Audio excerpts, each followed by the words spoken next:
قطر کے وزیر اعظم نے مشرق وسطی میں جاری تنازعات کو پرامن طریقے سے حل کرنے کی ضرورت پر زور دیا اور خبردار کیا کہ کشیدگی جاری رہی تو مزید سنگین نتائج برآمد ہوں گے۔ وزیر اعظم شیخ محمد بن عبد الرحمن بن جاسم الثانی نے یہ بات ہسپانوی ہم منصب کے ساتھ ٹیلی فون پر بات چیت کے دوران کہی۔ سوشل میڈیا پلیٹ فارم ایکس پر جاری کردہ بیان میں قطری وزارت خارجہ نے ایران کے رویے کو غیر منصفانہ قرار دیتے ہوئے جارحیت کو روکنے کی ضرورت پر اتفاق کیا۔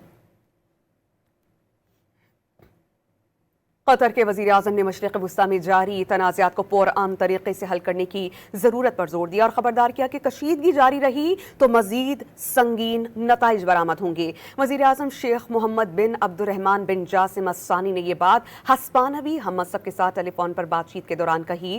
سوشل میڈیا پلیٹ فارم ایکس پر جاری کردہ بیان میں قطری وزارت خارجہ نے ایران کے رویے کو غیر منصفانہ قرار دیتے ہوئے جارحیت کو روکنے کی ضرورت پر اتفاق کیا۔